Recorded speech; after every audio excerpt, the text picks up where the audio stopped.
Sanctus,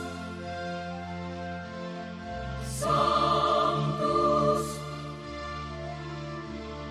Sanctus Dominus Deus Sabaoth. Bapak, Ibu, dan saudara-saudariku yang terkasih dalam Tuhan kita Yesus Kristus, salam sejahtera untuk kita semua. Berkat Allah yang Maha Kuasa senantiasa menyertai kita. Hari Senin tanggal 10 Februari tahun 2025 adalah peringatan wajib Santa Scholastica Perawan. Scholastica adalah adik kandung Santo Benedictus.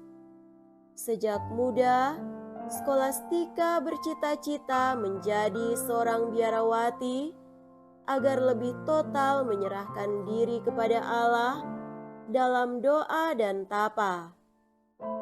Setelah menjadi seorang biarawati, ia pun mendirikan sebuah biara tersendiri yang berdekatan dengan biara Monte Cassino. Banyak wanita lain mengikuti jejak Scholastica dan tinggal di biara itu.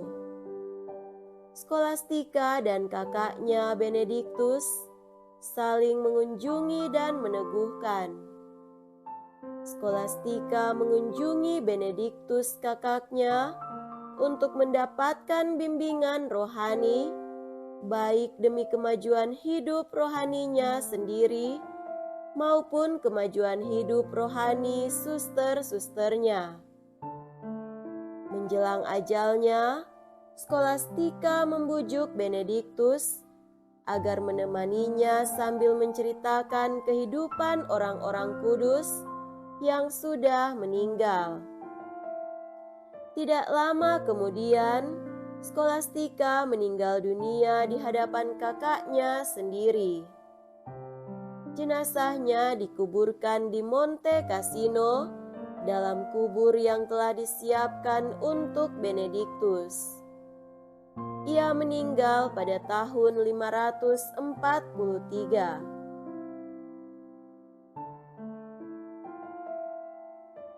Marilah kita mendengarkan dan merenungkan bacaan-bacaan kitab suci.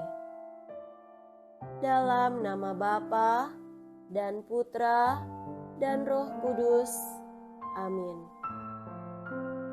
Bacaan pertama dari kitab Kejadian bab 1 ayat 1 sampai 19. Pada awal mula Allah menciptakan langit dan bumi. Bumi belum berbentuk dan masih kosong. Gelap gulita meliputi samudra raya, dan Roh Allah melayang-layang di atas permukaan air. Allah bersabda, "Jadilah terang." Maka jadilah terang. Allah melihat bahwa terang itu baik, lalu dipisahkannya dari gelap. Allah menamai terang itu siang, dan gelap itu malam. Maka jadilah petang dan pagi, hari pertama. Allah bersabda, "Jadilah cakrawala di tengah segala air, untuk memisahkan air dari air." Maka Allah menjadikan cakrawala, dan ia memisahkan air di bawah cakrawala dari air di atasnya. Dan jadilah demikian. Allah menamai cakrawala itu langit. Maka jadilah petang dan pagi, hari kedua. Allah bersabda, "Hendaklah segala air di bawah langit berkumpul pada satu tempat, sehingga kelihatan yang kering." Dan jadilah demikian. Allah menamai yang kering itu darat, dan kumpulan air itu laut. Allah melihat bahwa semuanya itu baik. Allah bersabda, "Hendaklah tanah menumbuhkan tunas-tunas muda, tumbuh-tumbuhan yang berbiji, segala jenis pohon buah-buahan yang menghasilkan buah berbiji, supaya ada tumbuh-tumbuhan di bumi." Dan jadilah demikian. Tanah itu menumbuhkan tunas-tunas muda, segala jenis tumbuh-tumbuhan yang berbiji, dan segala jenis pohon-pohonan yang menghasilkan buah berbiji. Allah melihat bahwa semuanya itu baik. Maka jadilah petang dan pagi, hari ketiga. Allah bersabda, "Jadilah benda-benda penerang di cakrawala untuk memisahkan siang dari malam." Biarlah benda-benda penerang itu menjadi tanda yang menunjukkan masa-masa yang tetap, menunjukkan hari dan tahun. Dan sebagai penerang pada cakrawala, biarlah benda-benda itu menerangi bumi. Dan jadilah demikian. Maka Allah menjadikan dua benda penerang yang besar, yakni yang lebih besar untuk menguasai siang, dan yang lebih kecil untuk menguasai malam.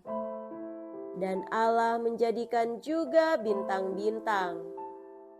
Semuanya itu ditaruh Allah di cakrawala untuk menerangi bumi dan untuk menguasai siang dan malam dan untuk memisahkan terang dari gelap. Allah melihat bahwa semuanya itu baik. Maka jadilah petang dan pagi, hari keempat.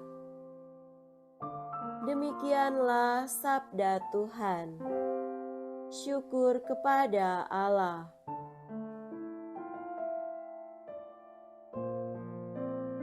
Semoga Tuhan beserta kita sekarang dan selama-lamanya. Inilah Injil suci menurut Santo Markus. Dimuliakanlah Tuhan. Injil Markus bab 6 ayat 53 sampai 56. Pada suatu hari, Yesus dan murid-muridnya mendarat di Genesaret dan berlabuh di situ.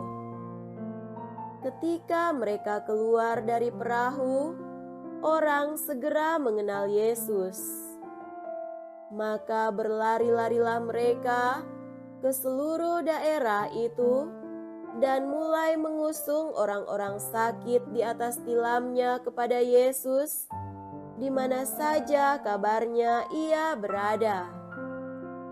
Kemanapun Yesus pergi, ke desa-desa, ke kota-kota atau ke kampung-kampung, orang meletakkan orang-orang sakit di pasar dan memohon kepadanya supaya mereka diperkenankan hanya menjamah jumbai jubahnya saja. Dan semua orang yang menjamahnya menjadi sembuh. Demikianlah sabda Tuhan. Terpujilah Kristus.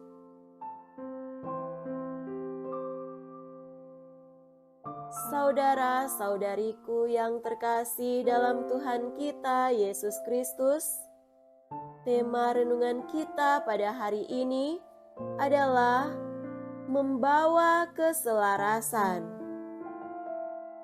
Dunia dan manusia diciptakan baik adanya, dan itulah yang diwartakan oleh bacaan pertama yang diambil dari kitab Kejadian pada hari ini. Kitab Kejadian menampilkan bahwa apa yang diciptakan Allah itu sempurna adanya, bumi dan segala isinya, termasuk manusia sebagai ciptaan yang tertinggi.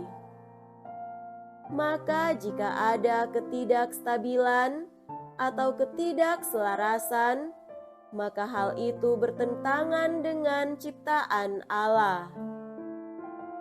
Kalau bacaan Injil pada hari ini yang diambil dari Injil Markus berbicara tentang begitu banyaknya orang sakit yang membutuhkan penyembuhan, tetapi pada zaman itu mereka tidak mendapatkannya, maka Yesus datang memberi mereka penyembuhan yang selama ini dicarinya.